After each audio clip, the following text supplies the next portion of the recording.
ପାଦର ସୂତ୍ରର ଆମେ 36 ନମ୍ବର ସୂତ୍ର ଯାଏଁ ଆଲୋଚନା କରି ସାରିଛୁ। ଆଜିର ଆଲୋଚନା ହେଉଛି 37 ନମ୍ବର ସୂତ୍ରର ଆଲୋଚନା ଆମେ କରିବୁ।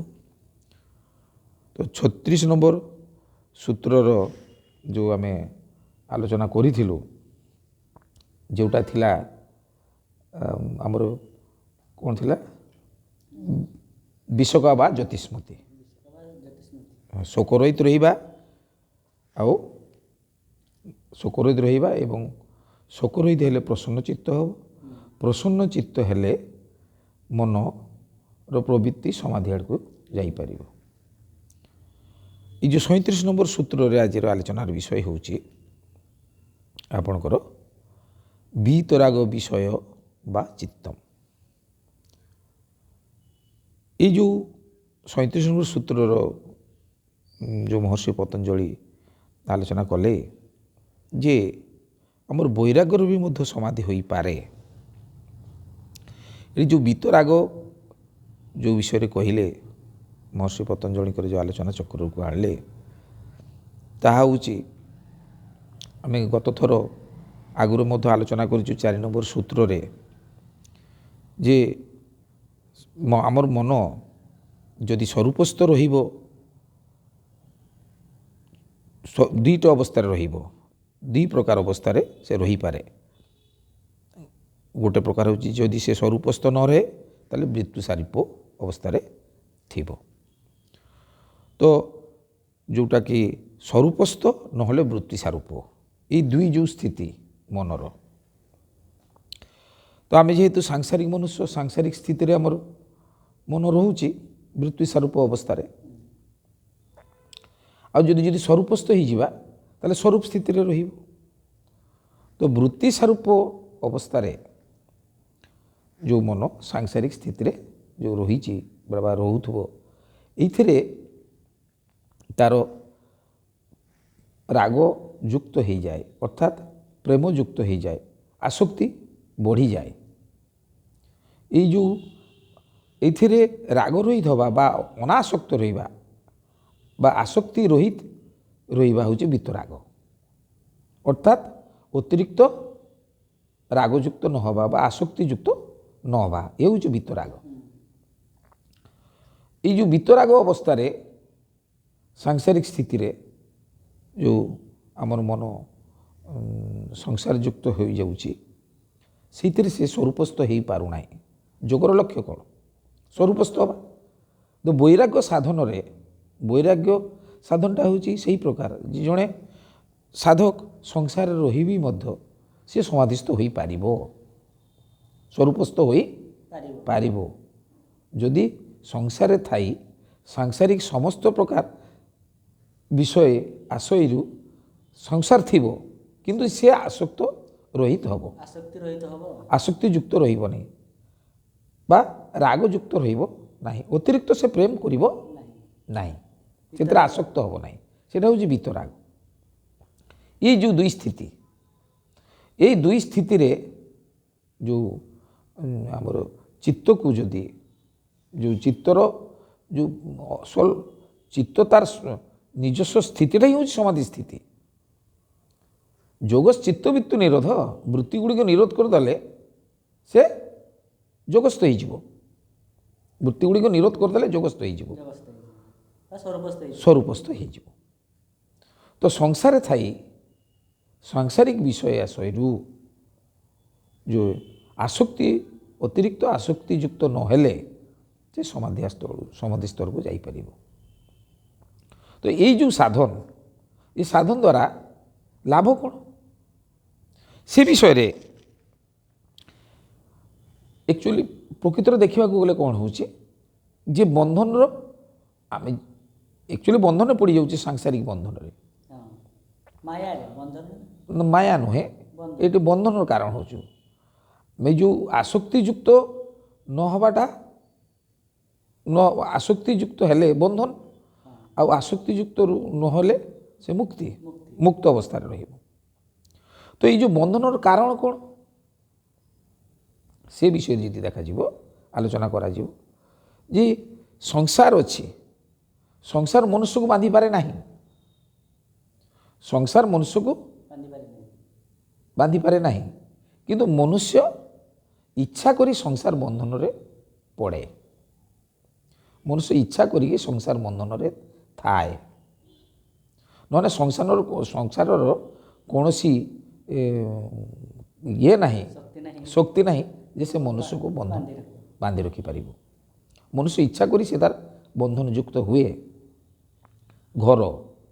ଘର ମନୁଷ୍ୟଙ୍କ ପାଇଁ, କିନ୍ତୁ ଘର ମନୁଷ୍ୟକୁ ବନ୍ଧନ କରିପାରିବ ନାହିଁ। ସେମିତି ସାଂସାରିକ ମଜହବୀ ଯେଉଁ ଦାସତା ଗୋଲାମୀ, ଲୋକେ ମଜହବୀ ବା ସାମ୍ପ୍ରଦାୟିକ ଗୋଲାମୀ ଯୁକ୍ତ ହୁଏ ଏବଂ ତାର ଦାସତା ଗ୍ରହଣ କରେ, କିନ୍ତୁ ମଜହବୀ ବା ସମ୍ପ୍ରଦାୟ ବା ଗୋଲାମୀ ମନୁଷ୍ୟକୁ ବନ୍ଧନରେ ପକାଇ ପାରିବ ନାହିଁ। ମଣିଷ ନିଜେ ଯଦି ଚାହିଁବ ବନ୍ଧନ ପଡ଼ିବା ପାଇଁ ତାହେଲେ ପଡ଼ିବ। ସେମିତି ଆଉ ଗୋଟେ ପ୍ରକାର କାରଣ ହେଉଛି ମନୁଷ୍ୟ ଇଚ୍ଛା କରି ଚାକିରି କରେ, ଚାକିରି ବନ୍ଧନ ପଡ଼ିଥାଏ, କିନ୍ତୁ ମନୁଷ୍ୟ ଚାହିଁଲେ ସେଥିରେ ମୁକ୍ତ ହୋଇପାରିବ। ଚାକିରି ମନୁଷ୍ୟକୁ ବନ୍ଧନ କରିପାରେ ନାହିଁ, ମନୁଷ୍ୟ ଇଚ୍ଛା କରି ବନ୍ଧନ ଯୁକ୍ତ ହୁଏ। ଇଏ ହେଉଛି ବନ୍ଧନର କାରଣ, ଇଏ ହେଉଛି ବନ୍ଧନର କାରଣ। ସେମିତି ମନୁଷ୍ୟ ସ୍ୱଭାବ ବା ଆଦତ ବନ୍ଧନରେ ଥାଏ। ମନୁଷ୍ୟର ଗୋଟେ ସ୍ୱଭାବ ବା ଆଦତ ଯେଉଁଟା ତାର ବନ୍ଧନରେ ମଧ୍ୟ ସେ ଥାଏ। ତାହା ହେଉଛି କ'ଣ? ଯେମିତି ଧରନ୍ତୁ ପାନ, ଗୁଟକା, ସୁର୍ତି, ଜର୍ଦା, ମଦ୍ୟ, ଗଞ୍ଜେଇ, ଭାଙ୍ଗ, ଇଏ ଗୁଡ଼ିକ ମଣିଷ ସେବନ କରେ, ମାନେ ମଣିଷ ତାକୁ ଖାଏ। କିନ୍ତୁ ଗଞ୍ଜେଇ ବା ଦୁକ୍ତା ବା କୌଣସି ନିଶା ଦ୍ରବ୍ୟ ମନୁଷ୍ୟକୁ ଆକର୍ଷଣ କରିପାରିବ, ବନ୍ଧନରେ ରଖିପାରିବ ନାହିଁ ଯଦି ସେ ଚାହିଁବ ଛାଡ଼ିବା ପାଇଁ। ମନୁଷ୍ୟ ଇଚ୍ଛା କରି ତାର ଆଦତରେ ପଡ଼ିଯାଏ, ସ୍ୱଭାବରେ ପଡ଼ିଯାଏ ଯେ ସେ ନିଶା ଗ୍ରହଣ ନ କଲେ ସେ ବଞ୍ଚିପାରିବ ନାହିଁ। କିନ୍ତୁ ସେ ଚେତନ ପ୍ରାଣୀ, ସେ ଯଦି ଚାହିଁବ ସେ ସଙ୍ଗେ ସଙ୍ଗେ ସେ ତା ନିଶା ବର୍ଜନ କରିପାରିବ, ଆଦତ ଛାଡ଼ିପାରିବ। ତ ଏଇ ଯେଉଁ ନିଶା, ଭାଙ୍ଗ, ଗଞ୍ଜେଇ, ମଦ, ବିଭିନ୍ନ ପ୍ରକାର କ୍ଷତିକାରକ ଯେଉଁ ଦ୍ରବ୍ୟ ମନୁଷ୍ୟକୁ ବନ୍ଧନରେ ପକାଇ ପାରିବ ନାହିଁ। ମନୁଷ୍ୟ ଇଚ୍ଛା କରି ତାର ବନ୍ଧନରେ ପଡ଼େ, ସେ ଚାହିଁଲେ ଛାଡ଼ିଦେବ। ପୁଣି ଆସୁଛି ମରିବାର କାରଣ। ମରିବାର କାରଣ ଏଇ ଯେଉଁ ସାଂସାରିକ ବିଷୟବସ୍ତୁ ଭିତରେ, ଯେମିତି ଆଲୁଅ ପାଖକୁ ପତଙ୍ଗ ଆସେ, ଆଲୁଅ ପାଖକୁ ଆଲୁଅ ଡାକିବାକୁ ଯାଏ ନାହିଁ, ପତଙ୍ଗକୁ ଆଲୁଅ ଡାକିବାକୁ ଯାଏ ନାହିଁ। ମନୁଷ୍ୟ ସେମିତି ଲୋଭରୁ ପଡ଼ି ବହୁତ ଧନ, ଅର୍ଥ, ସମ୍ପତ୍ତି ରୋଜଗାର କରେ ଏବଂ ତାର ଆସକ୍ତିରେ ପଡ଼ିଯାଏ, କିନ୍ତୁ ଧନ କିମ୍ବା ରତ୍ନ ଇଏ ତାଙ୍କୁ ଡାକିବାକୁ ଯାଏ ନାହିଁ, ମନୁଷ୍ୟକୁ ଡାକିବାକୁ ଯାଏ ନାହିଁ। ମନୁଷ୍ୟ ଇଚ୍ଛା କରି ତାକୁ ହିଁ ସଂଗ୍ରହ କରିବାରେ ଲାଗିଥାଏ ଏବଂ ତାର ସଂଗ୍ରହ କରିବାଟା ହେଉଛି ତାର ମରିବାର କାରଣ। ତ ଏଇ ଯେଉଁ ସାଂସାରିକ ବିଷୟବସ୍ତୁରୁ ଯେଉଁ ରହିତ ହେବା, ଆସକ୍ତି ରହିତ ହେବା, ଅର୍ଥାତ୍ ରାଗ ରହିତ ହେବା, ଆସକ୍ତି ଯୁକ୍ତ ନ ହେବା, ଇଏ ମନୁଷ୍ୟର କ୍ଷମତାରେ ଅଛି। ମନୁଷ୍ୟ ଚାହିଁଲେ ତାର ଆସକ୍ତିରେ ପଡ଼ିବ, ନ ଚାହିଁଲେ ତାକୁ କେହି ବନ୍ଧନ କରିବେ, ତାକୁ ବାନ୍ଧି ପାରିବ ନାହିଁ। କାହିଁକି? ମନୁଷ୍ୟ ସଦାସର୍ବଦା ନିର୍ବିକାର, ମନୁଷ୍ୟ ଆତ୍ମା ସଦାସର୍ବଦା ନିର୍ବିକାର, ନିରାକାର, ଶୁଦ୍ଧ, ପବିତ୍ର। ତାକୁ କିଏ ବନ୍ଧନରେ ପକାଇବ? ତ ଯିଏ ଆସକ୍ତି ଯୁକ୍ତ ହୁଏ ସେ ବନ୍ଧନ ପଡ଼ିଯାଏ, ଆଉ ସେଇ ବନ୍ଧନଟା ହିଁ ହେଉଛି ତାର ଦିନେ ଦୁଃଖର କାରଣ ବା ମରିବାର କାରଣ। ତ ଏଇ ଯେଉଁ ଆଦତ, ସ୍ୱଭାବ, ମନୁଷ୍ୟ ଚାହିଁଲେ ସେ କ'ଣ କରିବ? হয় ସ୍ୱରୂପସ୍ଥ ହେବ ବା ନହେଲେ ବୃତ୍ତି ବୃତ୍ତି ସ୍ୱରୂପ ଅବସ୍ଥାରେ ରହିବ। ତ ସାଂସାରିକ ଯେଉଁ ବୈରାଗ୍ୟର ସାଧନ, ସାଂସାରିକ ସ୍ଥିତିରେ ଯେଉଁ ବୈରାଗ୍ୟର ସାଧନ, ଜଣେ ସଂସାରରେ ଥାଇ ଜଣେ ସାଧକ ସେ ତାର ନିଜର ଜୀବନ ନିର୍ବାହ କରିପାରିବ।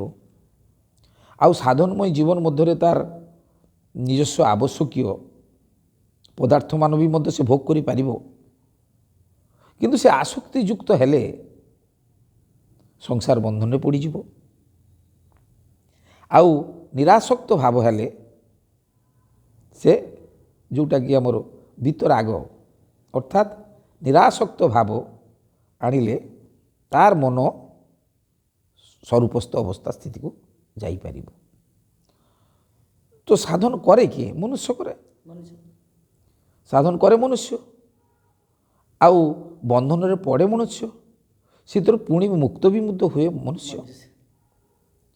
ଯେଉଁମାନେ ମହାପୁରୁଷମାନେ ସଂସାରରେ ଥାଇ ସେମାନେ ସଂସାର ଭୋଗ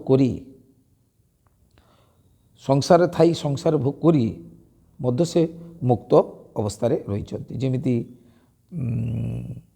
ଆମର ରାମଚନ୍ଦ୍ର,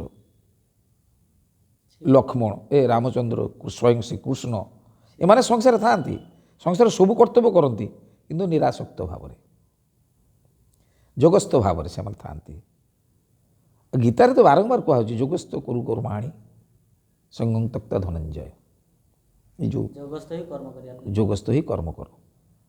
ତ ସଂସାରରେ ଯାହା ଯାହା ଆବଶ୍ୟକୀୟ ଯେଉଁ ଆମର ଯେଉଁଟା ଜୀବନ ଉପଯୋଗୀ ଆବଶ୍ୟକୀୟ ପଦାର୍ଥ ଗୁଡ଼ିକ, ତାର ଆସକ୍ତିରେ ନ ରହି ନିରାସକ୍ତ ଭାବରେ ସଂସାରକୁ ଭୋଗ କଲେ ଜଣେ ସମାଧିସ୍ଥ ବା ସ୍ୱରୂପସ୍ଥ ହେବା ପାଇଁ ତାକୁ ଭାରି ସହଜ ହୋଇଯିବ।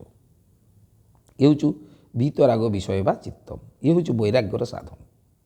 ଏଥିରେ ବି ମଧ୍ୟ ଜଣେ ସ୍ୱରୂପସ୍ଥ ହୋଇପାରିବ, ସପ୍ରେମୀ ଜୟଜୀବ। ଆମେ ପୁଣି ଏହା ପର ସୂତ୍ର 38 ନମ୍ବର ସୂତ୍ର ଆଲୋଚନା କରିବା ସମୟ ପାଇଲେ। ଆଜି